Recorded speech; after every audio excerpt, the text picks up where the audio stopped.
देखो क्वेश्चन में क्या दिया गया, a hydrogenation reaction is carried out at 5K if the same reaction is carried out the pressure of a catalyst at the same rate the temperature required is 400K. Calculate the activation energy of the reaction if the catalyst lowers the activation barrier by 20 kilojoule per mole. ठीक, मतलब क्या बोल रहा है, hydrogenation एक carried अपन लोग reaction करते हैं 500 के पे, अगर सेम रिएक्शन और प्रेशर सेम रेट सब किया जाता है, same reaction carried out the presence of catalyst in same rate the temperature required 400 के, मतलब अगर इसी रिएक्शन को अगर किसी प्रेजेंस ऑफ कैटलिस्ट में करते हैं तो 400 के लगता है। ठीक, अब तो एक्टिवेशन एनर्जी अपने को फाइंड आउट करनी है।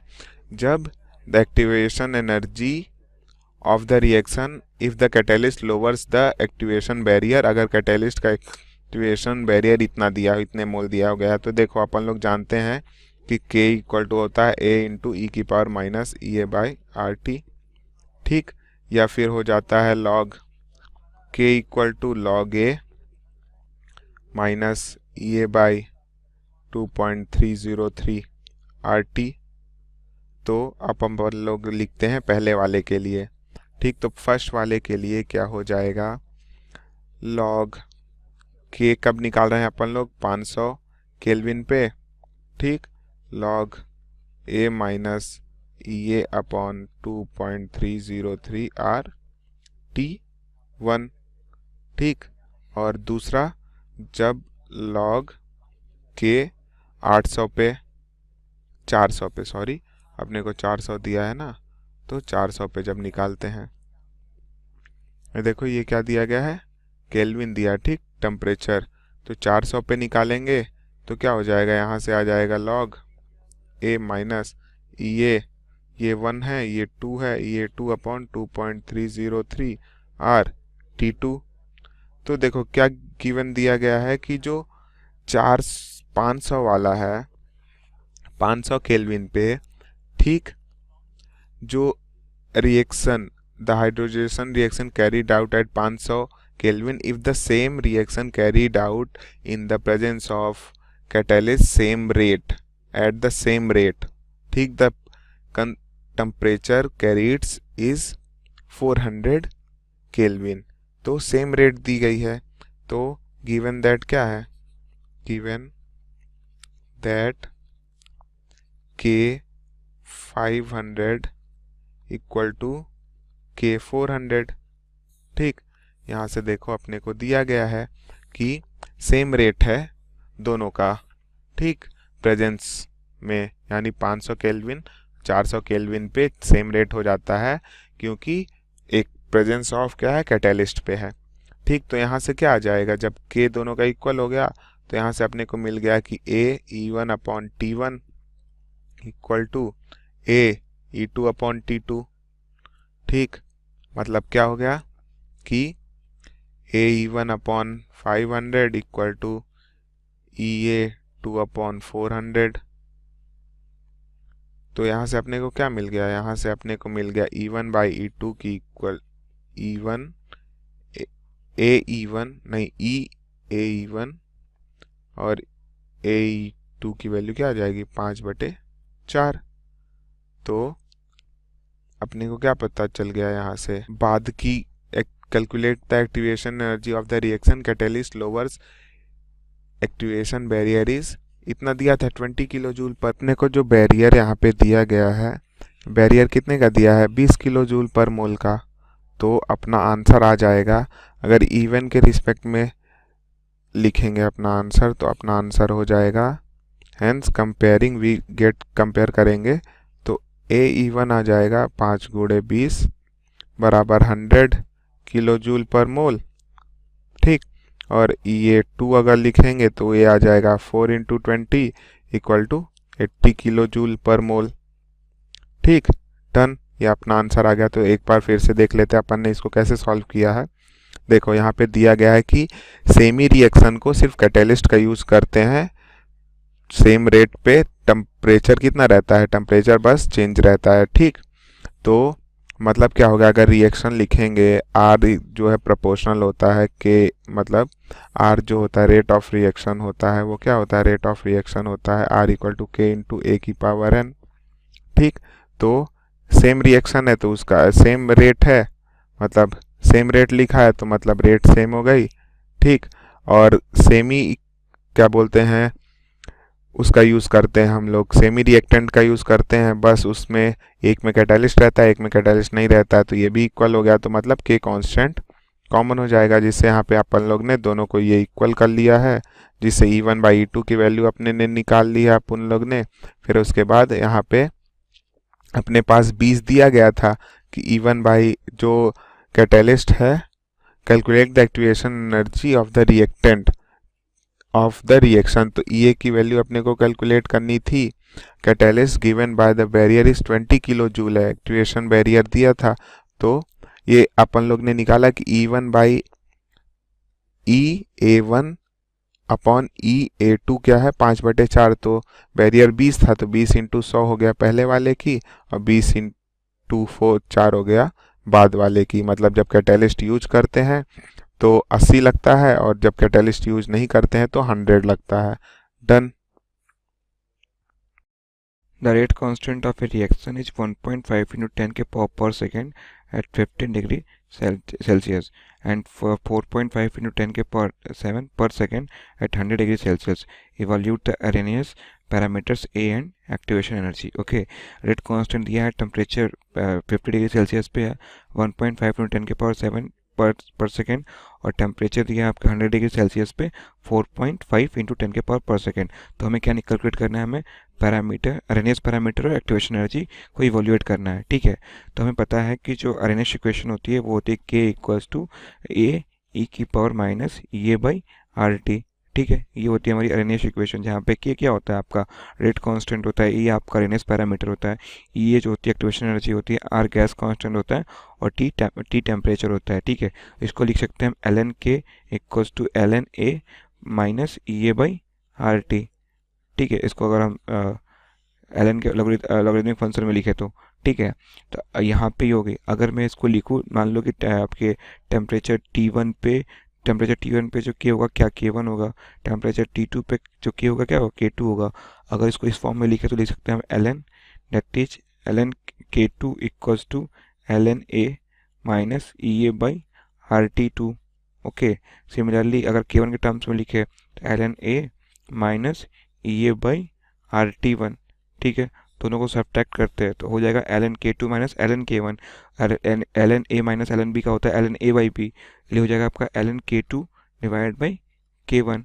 ओके, और ये हो जाएगा एल एन ए से एल एन कैंसिल, यहाँ पे ये निगेटिव तो पॉजिटिव हो जाएगा, तो ये हो जाएगा E A by R T one minus E A by R T to.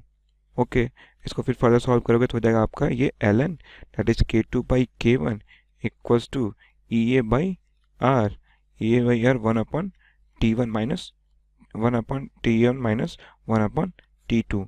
ठीक है, ये 1/T2 है। ओके, तो अगर अब हमें क्या करना है, यहाँ पे हमें K1 K2 पता है, T1 T2 पता है, हमें R भी पता है। R क्या होता है 8.31 जूल पर मोल होता है। ठीक है, जूल मोल पर केल्विन होता है, तो ये हो जाएगा 8.314। तो इसे हम पुट कर देते हैं यहाँ पे, तो अगर हम इसमें पुट करें K2 K1 T1 T2 को, तो ये हो जाएगा आपका, हमें पता है ना एल एन K2 कितना हमारा है 4.5 इंटू 10 के पावर 7 डिवाइडेड बाई 1.5 इंटू 10 के power 7 equals to E A हमें कैलकुलेट करना है, E A divided by R that is 8.314। Okay, 1/T1, T1 कितना है 50 है, 50 माइनस 1/100 डिग्री हो जाएगा कितना 1 ये एक्चुअली सेल्सियस में हमें इसको कैल्विन में लिखना होगा। ठीक है, इसको हमें लिखना होगा कैल्विन में, तो 273 प्लस 50 कितना हो जाएगा आपका, ये हो जाएगा 323, तो यहाँ पे होगा 323। ठीक है, यहाँ 50 नहीं होगा, यहाँ पे 323 होते हैं, कैल्विन में लिखते हैं हम, तो 1/323 माइनस 1/100 डिग्री सेल्सियस, ये हो जाएगा कितना आपका 373 कैल्विन। यहाँ लिख दो 373। यहाँ से सॉल्व करो, तो यहाँ से सॉल्व करने के बाद जो ई ए की वैल्यू आपकी आएगी, ये की वैल्यू आएगी 22 किलो जूल। ठीक है, ये की वैल्यू आएगी आपकी 11 ई ए की वैल्यू होगी 22 किलो जूल। ई ए की वैल्यू यहाँ से आ गई। ठीक है, हमें ई ए की वैल्यू पता हो गई। अब हमें के की वैल्यू निकालनी है, हमें ए की वैल्यू निकालनी है, अरेनेस पैरामीटर जो है। तो इस इक्वेशन में देखो, इस इक्वेशन में अगर हम कोई किसी एक टेम्परेचर को ले ले, T1 को ले ले या T2 को ले ले, उनमें उसकी हमें ए पता है, वो ए भी हमें ए निकालनी है, ई ए पता ही हो गई, तो हम यहाँ से ए भी निकाल सकते हैं। तो इस इक्वेशन का हम यूज करते हैं। ठीक है, इक्वेशन सेकेंड इक्वेशन थी हमारी जो L N K equals to L N A minus E A by R T. ठीक है, अगर हम ले ले आपका ये, अगर हम आपका T1 टेम्परेचर ले, ठीक है, T1 टेम्परेचर ले, T1 टेम्परेचर की वैल्यू कितनी थी? T1 टेम्परेचर की वैल्यू थी 100 डिग्री सेल्सियस 373 केल्विन। उस पर K1 कितना था? K1 था 1.5 इंटू 10 के पावर 7। एक्टिवेशन एनर्जी कितनी है? 22 किलो जूल। जो हमारी एक्टिवेशन एनर्जी है 22 किलो जूल, 22 इंटू 10 के पावर 3 जूल। ओके, और हमें आर की वैल्यू पता है, आर की होती है 8.314। ठीक है, इस वाली वैल्यू को इस इक्वेशन में पुट कर देंगे तो यहाँ से हमारा ए का वैल्यू भी आ जाएगा। ठीक है, एल एन के कितना है आपका 1.5 इंटू 10 के power 7। Okay, equals to L N A minus E A, ये है आपका 22 इंटू 10 के पावर 3 डिवाइडेड बाई 8.314। ठीक है, यहाँ से सॉल्व करोगे तो जो ए की वैल्यू आएगी दैट इज 4.15 इंटू 10 के पावर 3 पर सेकेंड। ठीक है, यूनिट जो होगा आपका, जो रेट कांस्टेंट होगा, रेट कांस्टेंट की यूनिट के सेम होती है। अगर आप इस इक्वेशन को देखोगे तो यहाँ पे देख सकते हो जो इस के का यूनिट होगा वो क्या होगा, ए का यूनिट सेम होगा। ठीक है, तो ये होगी आपकी 4.15 इंटू 10 के पावर 3 पर सेकेंड। तो हमारा क्या, हमारा फर्स्ट क्वेश्चन सॉल्व हो गया। अब हमें सेकंड क्वेश्चन देखना है। सेकंड क्वेश्चन में क्या है कि for the reaction N2O5 gives 2NO2 gas plus half O2। ठीक है, ये रिएक्शन है कि जहाँ पे N2O5 डिकम्पोज होता है NO2 और हाफ O2 में। हमें कैलकुलेट करना है, calculate the mole fraction N2O5 decompose at constant volume and temperature if the initial pressure is 600 mm Hg and the pressure at any time is 960 mm Hg। Assume ideal gas behaviour. ठीक है, ये आपकी N2O5 का decomposition का reaction दे रखा है, हमें N2O5 gas का हमें मोल फ्रैक्शन कैलकुलेट करना है। और आपका क्या कंडीशन है, कांस्टेंट वॉल्यूम और टेम्परेचर पे। इनिशियल प्रेशर दे रखा है इसका कांस्टेंट वॉल्यूम और टेम्परेचर पे, वॉल्यूम और टेम्परेचर कांस्टेंट है। इनिशियल प्रेशर दे रखा है 600 mm Hg और किसी टाइम टी पे जो टोटल प्रेशर है वो क्या है 960 mm Hg है।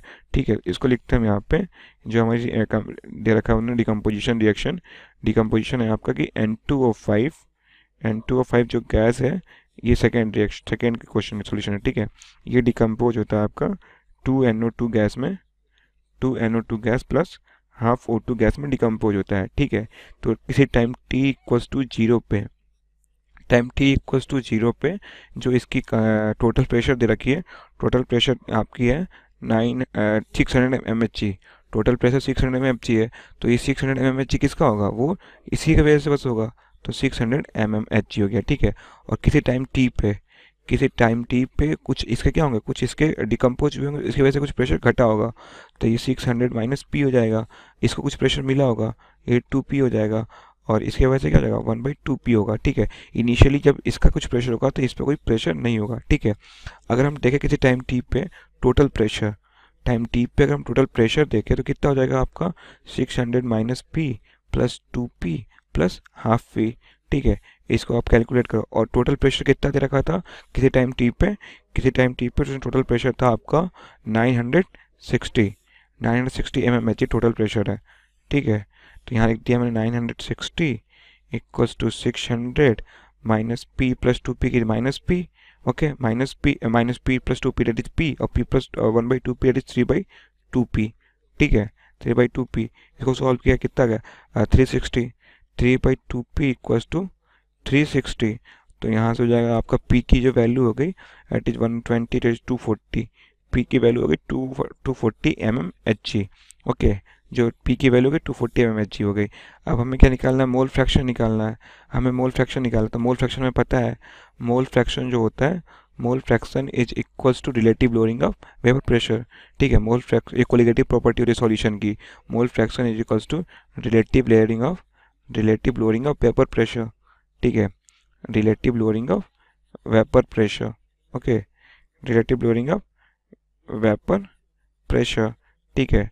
तो आपका चेंज इन प्रेशर कितना हो गया, that is 600 minus P divide by initial pressure 600। Okay, तो आपका कितना हो जाएगा, मोल फ्रैक्शन में निकालना किसका था, हमें निकालना था N2O5 का मोल फ्रैक्शन। तो चेंज जो पार्शियल प्रेशर में जो चेंज होगा वो N2O5 में ही होगा। तो 600 माइनस पी डिवाइड बाई 600, और पी की वैल्यू कितनी है, 240 है। तो 600 माइनस 240 डिवाइड बाई 600, इसका वैल्यू हो जाएगा आपका 24×6=30, दैट इज 360, ठीक है। 24×6=30, तो 360 हो गई, डिवाइड बाई 600। ओके, ये हो जाएगा आपका 6×6=36, 6×6=36, 0.6। इसकी जो मोल फ्रैक्शन की वैल्यू आएगी वो कितनी आएगी, 0.6। तो क्वेश्चन जो हमारा सेकंड क्वेश्चन था, सेकंड क्वेश्चन में हमें क्या निकालना था, मोल फ्रैक्शन निकालना था। N2O5 का कितना हो गया वो, 0.6, ठीक है।